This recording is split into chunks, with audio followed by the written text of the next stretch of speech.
Sup dogs, I just repaired this Vestax PMC06-proA.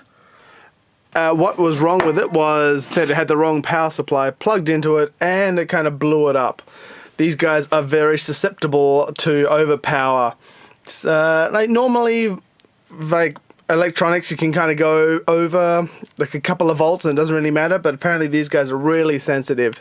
So I got this off of a friend who happened to plug the wrong power supply in and it stopped working.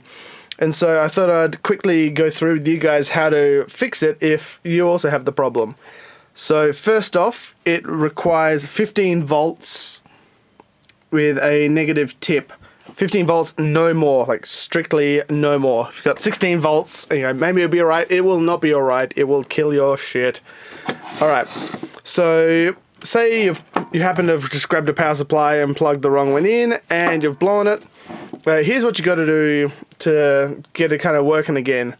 I had some help. If you do a search online, you'll find a Reddit thread from, I believe, a Synthman who had the same problem. He was very helpful with his explanation. I had to go a little bit further, but it was a really good jumping off point.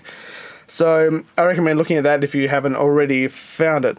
So pretty much to open up your Vestax, you got to remove this cover here. There's just 8 screws on the bottom. That's very simple. And then you take the bottom off. You don't need to take the top off at all. That's sweet. They'll stay there. You got these 2 little screws here and here. They will allow you to slide this board out for easier access.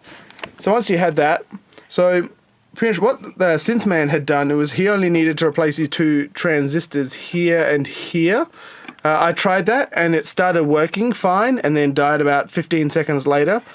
So I had to go back to the electronics store and in the end I just replaced everything that was on this power board here. So that was what it took. In the end it cost about $5 to $10 dues. So it's a very cheap thing to do to get your mix stick up and running again.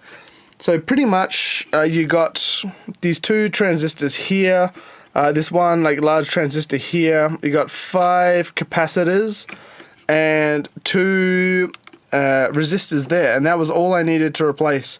So there's a diode in there as well, the little guy. That guy had actually like completely disintegrated on my board, so that was a really good changeover.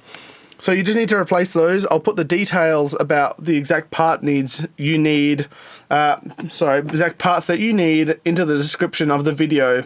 And then, yeah, just literally go and buy those. Like, if you've got some basic soldering skills, it's super simple. Just desolder everything and then solder the new parts back in, and then it works. It comes on great. So, good luck with that. Cheers.